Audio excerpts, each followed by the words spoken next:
Sahabat Nabi SAW ada 4 syarat utama. Yang pertama sekali, mestilah bertemu dengan Rasulullah waktu mana Nabi hidup. Yang kedua, beriman dengan Rasulullah. Dia jumpa Rasulullah, beriman dengan Rasulullah sallallahu alaihi wasallam. Yang ketiga, Allah SWT, penduduk bumi.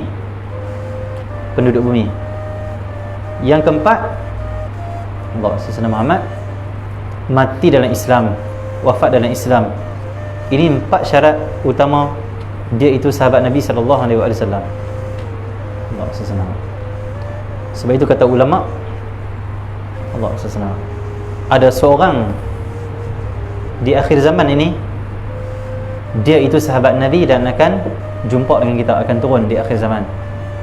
Siapa sahabat Nabi itu? Sayyidina Isa AS. Kata ulama, mengikut 4 ciri ni ada pada Sayyidina Isa AS. Nabi Isa AS pernah bertemu dengan Nabi SAW di malam peristiwa Isra' wal Mi'raj. Dan Nabi Isa bertemu dengan Nabi Muhammad tu waktu dia masih hidup, ruh dan jasadnya masih ada. Dan kata Rasulullah SAW, aku bertemu dengan Nabi Isa di langit itu malam Isra' wal Mi'raj. Aku tengok rambut dia masih lagi basah, baru keluar daripada, macam baru keluar daripada bilik mandi. Segak orangnya, rambutnya lurus. Allah SWT. Nabi Isa AS dia bertemu dengan Nabi SAW waktu mana dia masih hidup. Yang kedua, Nabi Isa beriman dengan Rasulullah. Kerana semua para Nabi dan para Rasul beriman pada Nabi SAW. Yang ketiga, Nabi Isa tu penduduk bumi, bukan penduduk langit. Dia penduduk bumi, cuma diangkat ke langit. Yang keempat, Nabi Isa mati wafat dalam Islam. Ada cukup 4 ciri? Cukup. Maka Nabi Isa itu dia Rasul Allah, dia Nabi Allah, dan dia juga adalah sahabat Rasulullah SAW. Sehingga kan kata sebagian ulama, siapa yang sempat bertemu dengan Nabi Isa AS, maka dia akan menjadi tabi'in dan akan bangkit nanti dengan para tabi'in nanti di akhirat. Tabi'in siapa?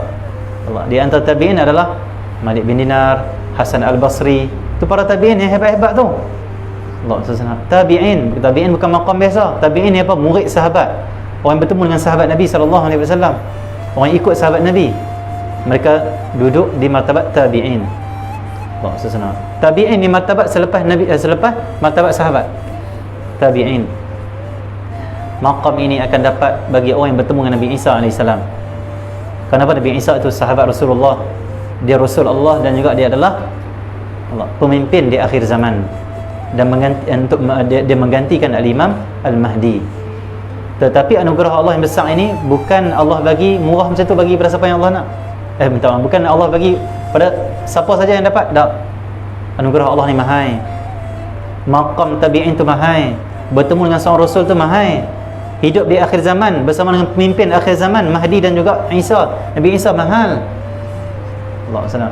Ada harga dia. Harga dia apa? Harga dia kita kena mengaji, amal apa yang kita mengaji. Harga dia apa? Bersihkan hati. Harga dia apa? Mujahadah. Jaga mata kita, jaga lidah kita, jaga perut kita, jaga tangan kita, jaga hati kita daripada hasad, daripada benci, daripada dendam dan sebagainya. Jaga dia, itu harga dia. Jaga diri kita ikut Nabi Muhammad, itu harga dia. Untuk mendapatkan kedudukan boleh bersama dengan Imam Mahdi dan juga Nabi Isa AS. Bahkan bukan senang untuk mencapai, untuk bertemu dengan Nabi Isa AS, kerana Allah SWT Muhammad sebelum menuju ke zaman Nabi Isa AS akan bermula dulu zaman Al-Imam Mahdi. Zaman Imam Mahdi akan berlaku banyak fitnah, banyak peperangan, dan Islam akan kembali memerintah dunia dengan aman dan adil. Lepas itu datang Dajjal. Siapa yang lepas dengan Dajjal, selamat dari fitnah Dajjal, yang itulah jumpa Nabi Isa dan akan ikut Nabi Isa. Bukan senang juga ni tabi'in, bukan senang juga nak jumpa dengan Nabi Isa AS. Kenapa? Kena lepas zaman Ad-Dajjal. Allah SWT Muhammad. Kena lepas zaman Imam Mahdi yang penuh dengan cabaran di awal pemerintahan Imam Mahdi, tapi di pertengahan dan di akhirnya penuh dengan keadilan dan juga keamanan lah, kenikmatan. Cuma di akhir pemerintahan dia akan keluar pula Dajjal merosakkan apa yang telah Imam Mahdi bina. Zaman Dajjal tu nak bertahan. Lepas tahan zaman Dajjal, turun Nabi Isa bunuh Dajjal. Siapa bertemu dengan Nabi Isa pada waktu itu, dia akan duduk di maqam tabi'in, bertemu dengan sahabat Nabi Muhammad dan juga Nabi Allah SWT. Allah SWT. Mudah-mudahan kita dapat bertemu dengan Nabi Isa AS. dan kita dapat bertemu dengan Imam Mahdi. Kemudian kita menjadi pengikut mereka Imam Mahdi juga Nabi Isa AS. Kemudian kita selamat dari fitnah akhir zaman dan fitnah Dajjal. Okay, ya? Dan semua itu kedatangan Imam Mahdi dan juga keluarnya Dajjal dan juga turunnya Nabi Isa, semua itu di zaman kita, bukan zaman ke depan, zaman kita. Sikit lagi akan berlaku, sikit masa lagi akan berlaku. Kerana mengikut para ulama hadis, semua tanda-tanda akan zuhurnya Imam Mahdi, Allah SWT, semua itu Allah berlaku. Cuma ada satu lagi yang tak berlaku. Apa? Kematian Raja Arab, kata Rasulullah. Bila Raja Arab mati, kata Rasulullah, akan bergaduh 3 kerabat diraja, anak-anak dia. Dia cuba nak rampas pemerintahan Allah, Raja Arab, mungkin Raja Arab Saudi ke, Wallahu a'lam. Waktu itulah muncul Imam Mahdi, kata Nabi SAW. Dia datang menguasai Arab. Dia yang akan merampas tahta Allah SWT, Arab. Dia akan menguasai Arab, dia akan membimbing Arab, dia akan pulihkan Arab, dan dia akan pulihkan dunia ini dengan keamanan dan keadilan, dengan kasih sayang, dengan ilmu, dengan mahabbah Allah SWT, dengan dakwah ila Allah Subhanahu Wa Taala. Itu Al-Imam Al-Mahdi. Bukan dia perang tak. Dia perang tu orang yang menentang dia, orang yang nak menghancurkan Islam, orang yang nak menyerang umat Islam, dia perang. Adapun awal keluarnya Imam Mahdi, dia dakwah sebagaimana dakwahnya Nabi sallallahu alaihi wasallam. Cuma peperangan berlaku bila dia ditentang, nak dibunuh oleh Yahudi, nak dibunuh oleh tentera-tentera syaitan dan juga musuh Islam. Maka waktu itu dia akan bangkit dan berperang dengan mereka. Dia akan menghadapi 7 perang. Semua 7 perang Imam Mahdi menang. Imam Mahdi menang. Tak pernah kalah tentera Al-Imam Al-Mahdi. Allah SWT. Okey, ya. Permulaan yang bai'ah Imam Mahdi nanti di Mekah 313 orang jumlah ahli Badar. 313 atau 314 orang.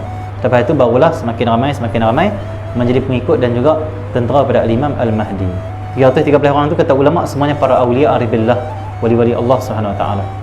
Mereka bila bertakbir runtuh kubu musuh, mereka bertakbir jatuh musuh, para awliya Allah Subhanahu Wa Taala. Jadi persiapkanlah diri kita, berzikirlah pada Allah, mengajilah, selawatlah banyak-banyak, ikutlah Nabi. Kerana ciri tentera Imam Mahdi kata ulama iaitu mereka itu berakhlak seperti akhlak Nabi. Mereka mengamalkan sunnah Nabi Allah SWT. Dan mereka itu banyak berzikir pada Allah SWT, ada ilmu. Itu tentera Imam Mahdi. Sebagaimana akhlak kita tak macam akhlak Nabi SAW, ngaji lagi, mujahadah lagi. Sebab bila kita berakhlak dengan akhlak Nabi, kita akan selamat di akhir zaman, bahkan akan bersama dengan Imam Al-Mahdi Allah SWT. Okay, ya?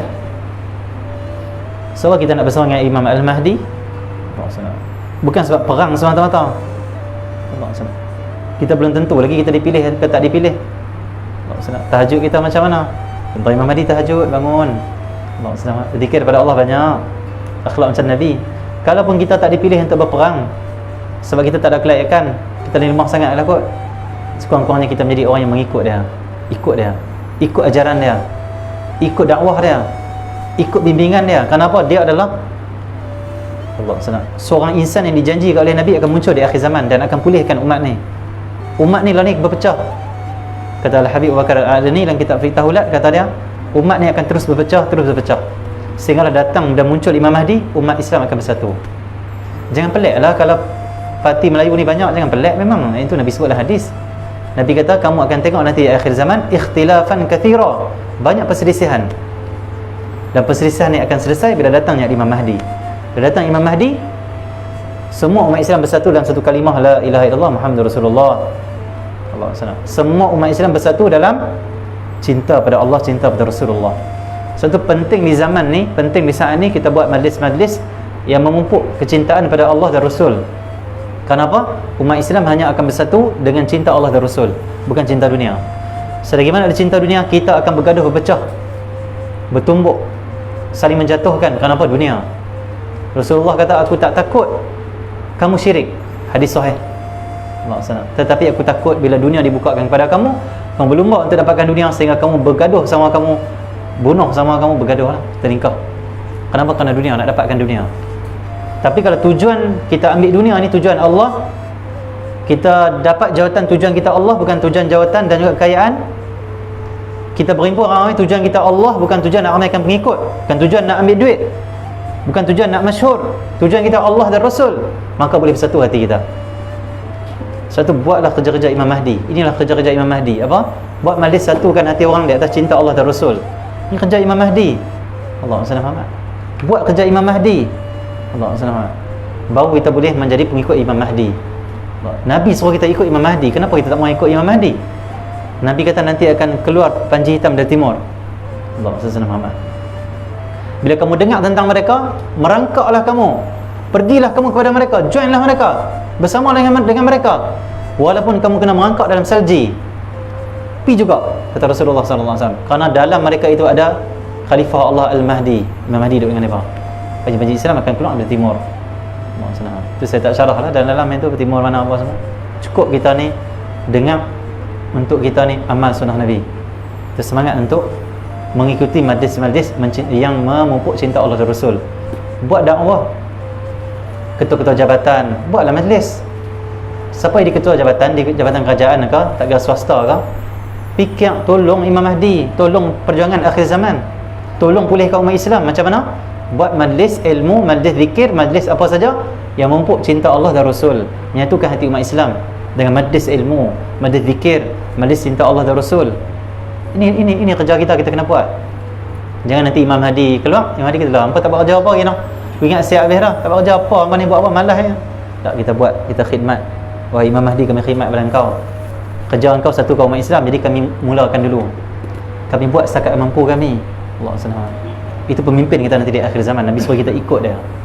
Sebab apa bahaya kalau kita ikut Imam Mahdi? Allah SWT. Kenapa cerita Imam Mahdi pula malam ni? Wallahualam. Allah SWT, kita ikut sajalah. Allah SWT. Jadi Allah SWT, kenapa kita kena ikut Imam Mahdi? Kerana ada dua golongan saja nanti di akhir zaman. Nanti apa? Zaman kita lah, tak lama lagi. Dua saja golongan. Yang pertama yang ikut Imam Mahdi, mereka itulah umat Islam yang iman mereka benar dengan Allah dan Rasul, pengikut Imam Mahdi. Yang kedua yang menentang Imam Mahdi, mereka itu kafir semuanya. Kenapa? Menentang hadis Nabi. Hadis tentang datangnya Imam Mahdi tahap mutawatir. Apa tu mutawatir? Tak dapat ditolak. Siapa tolak kufur dia? Kena iman dengan perkara gaib yang telah Nabi bagi tahu yang akan datang. Mutawatir, tak boleh tolak, tak boleh petikai langsung. Mutawatir. Terlalu banyak para sahabat meriwayatkan tentang Mahdi. Bukan sahih dah ni, mutawatir. Tak dapat ditolak. Memang benar-benar Imam Mahdi akan muncul dan diperintahkan oleh Rasulullah untuk kita join, ikut. Kenapa? Yang menentang Imam Mahdi semuanya kafir. Kalau pun tak kafir, munafik. Dan Imam Mahdi akan memenggal kepada orang-orang munafik, orang alim, ulama-ulama yang mereka itu ulama dunia, ulama-ulama munafik.